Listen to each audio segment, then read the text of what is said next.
قومی حکومت کے اندر جو وزارت عظمیٰ کے منصب پہ بیٹھ چکے ہیں، سپیکر، صدر، ساری چیزیں جو آگے وزارتیں بانٹی جائیں گی، اس میں دیکھا جائے گا کہ یہ لوگ کس حد تک یکجا ہیں اور یہ آگ پانی کی طرح علیحدہ تھے اور اب یہ لوگ متفق ہو گئے ان چیزوں کو لے کے کیسے آگے بڑھیں گے اور کب تک یہ چیزیں ہوتی رہیں گی۔ اس سارے عمل میں جو نقصان ہوا وہ موجودہ صدر ریاست اور سابق وزیر اعظم بیرسٹر سلطان محمود چودھری کو ہوا۔ میں اکثر کہتا ہوں یہ نادان آدمی ہے، سیاسی طور پہ بھی اور ذاتی زندگی میں بھی، اور بہت سٹیٹ فارورڈ ہیں جو کہ یہ نظام آزاد کشمیر میں چل نہیں سکتا۔ ان کو ہمیشہ یا تو اسٹیبلشمنٹ نے استعمال کیا یا پیپلز پارٹی نے استعمال کیا، پھر پی ٹی آئی میں گئے، ان کی ایک ہی خواہش ہے بڑی کہ میں وزیر اعظم بن جاؤں۔ پھر سیاسی طور کے اوپر جہاں پہ نقصان ہوا وہیں پہ سیاسی طور کے اوپر اب تک بیرسٹر سلطان گر چکے ہیں، نہ گھر کے رہے نہ کہیں اور کے رہے، نہ پی ٹی آئی کے رہے اور نہ کہیں اور اب اخلاقی طور کے اوپر یہ جواز بنتا ہے کہ بیرسٹر سلطان صاحب اس عہدے سے، اس منصب سے بھی استعفیٰ دے دیں، چونکہ ان کو پاکستان تحریک انصاف نے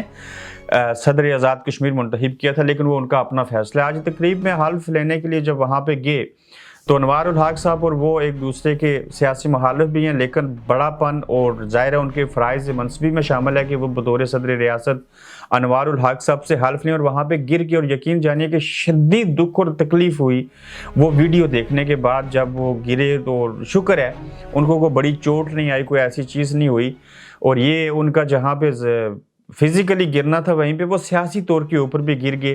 انہوں نے کچھ غلط چالیں چلی، انا جو ہوتی ہے اور جس کو غرور اور تکبر کہتے ہیں، اس کا ہمیشہ سر نیچا ہوتا ہے۔ یہ بیرسٹر سلطان صاحب آپ بات یاد رکھیے گا، اپنے ذاتی فائدے کے لیے ریاست کا، کسی نظریے کا، اخلاقیات کا، ان چیزوں کا جنازہ نہیں نکالنا چاہیے۔ اب اگر دیکھا جائے کہ آزاد کشمیر کے اندر جو ہماری قیادت ہے اس کا اشد فقدان ہے، اور آنے والے مہینوں اور سالوں کے اندر ہم اس چیز کو اور سختی کے ساتھ محسوس کریں گے۔ وہ کیسے کہ اب اگر بات کی جائے تو ریاستی جماعت کے جو سربراہ ہیں عتیق صاحب ایک سیٹ لے کے وہ بھی بہت پیچھے چلے گئے۔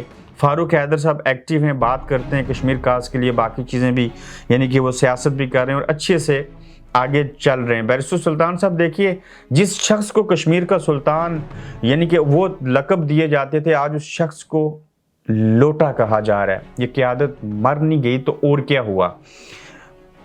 کس نے ایسے کیا؟ ان کی اپنی بھی غلطیاں ہیں اور یہ دوسروں کے ہاتھوں میں استعمال بھی ہوتے ہیں۔ پھر آگے آئیے، لطیف اکبر صاحب سینئر ترین سیاستدانوں میں سے ہیں، ان کو کنسیڈر کرنا چاہیے، سابق وزیر اعظم ہیں۔ پھر اس کے علاوہ موجودہ وزیر اعظم انوار الحق صاحب جو ہیں، ظاہر ہے یہ بھی اس صف کے اندر شامل ہو چکے ہیں۔ باقی لوگ بھی ہیں، لیکن کچھ لوگ اپنی سیاست، پھر بیٹے کی سیاست، پھر بیٹے کی سیاست، اجتماعی طور کے اوپر آج وہ لوگ یہاں پہ نہیں ہیں۔ جیسے میں کہوں سردار عبدالقیوم خان صاحب، سردار ابراہیم صاحب، کی ایچ خورشید جیسے لوگ، بڑے بڑے انٹلیکچوئل قسم کی ہمیں قیادت ملی جن کی بات کی حیثیت ہوتی تھی، وہ کوئی بات کہہ دیتے تھے۔ یعنی کہ آپ دیکھیے سردار سکندر یاد خان صاحب ایک بڑا نام ہے۔ تو اب آزاد کشمیر کے اندر ایون خالد ابراہیم صاحب کو بھی مجھے کنسیڈر کرنا چاہیے۔ اب وہ چیزیں نہیں ہیں جس طرح سے آج سے 5-10 سال پہلے ہم چیزیں دیکھتے تھے کہ ان کے اندر بڑی اہمیت تھی، وہ بڑی ویلیو تھی۔ پھر صحافت دیکھ لیجئے، آج بھی میں اکثر دیکھتا ہوں واٹس ایپ گروپوں کے اندر اور باقی جگہوں کے اوپر، نو ڈاؤٹ بڑے بڑے بلا کے صحافی ہیں، اچھے ہیں، میں بھی ان سے سیکھتا ہوں، کشمیریوں کی بات کر رہا ہوں، مگر طنز اور مزاحیہ جملے لکھ کر اس ریاست کے ڈھانچے کے سنجیدگی سے لینے کے بجائے مذاق کیا جا رہا ہے۔ یعنی کہ مجھے حیرانگی ہوتی ہے ان چیزوں کے اوپر۔ ٹھیک ہے، مذاق بھی کرنا چاہیے، ہمیشہ ہم نے کون سا سنجیدہ رہنا ہوتا ہے، مگر اس اینگل سے چیزوں کو آبزرو نہیں کیا جا رہا کہ یہ جو آپ کا کشمیر ہے کل یہ کہیں صوبہ ہوگا، کیا اس میں کوئی نئی رائے شماری کے طور کروانے کے لیے کچھ کام، کوئی نئی قیادت سامنے لائی جائے گی، یہ پرانی قیادت کے ساتھ ایسے کیوں ہو رہا ہے؟ کوئی وے فارورڈ نہیں ہے یہاں پہ۔ میں جتنی چیزوں کو دیکھ رہا ہوں، یعنی کہ ایک گورکھ دندہ بنا کے رکھا ہوا ہے سارے نظام کو۔ بہرحال جو ہوا سو ہوا، جیسے ہوا ہو گیا، اور پی ٹی آئی اور یہ سارے جتنے لوگ ہیں خوش ہیں، لیکن اس کو میں قومی حکومت کا نام دوں گا۔ اس پہ اب دیکھیے کہ یہ سیاست جو ہے، کہتے ہیں صحیح منوں میں اس کے سینے میں دل نہیں ہے، یہ کتنی بے رحم ہے اور کتنی مفادات پرستی ہے، مفاد پرستی ہے۔ یہ لوگ اپنے ذاتی فائدے کے لیے، نظریہ تو ان کے پاس پہلے بھی نہیں تھا، یہ کچھ بھی کر گزریں گے اور کچھ بھی ہو سکتا ہے۔ ہم کپتان کے ساتھ کھڑے، کہاں کھڑے، کہاں گئے؟ بہرحال ایک ایک پارٹی کے اوپر بات کرنے کو آئیں تو بہت ساری باتیں ہو سکتی ہیں۔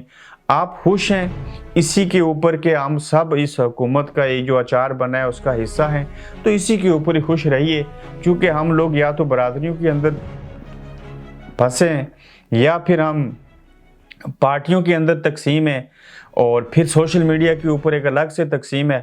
تو یہی ہمارا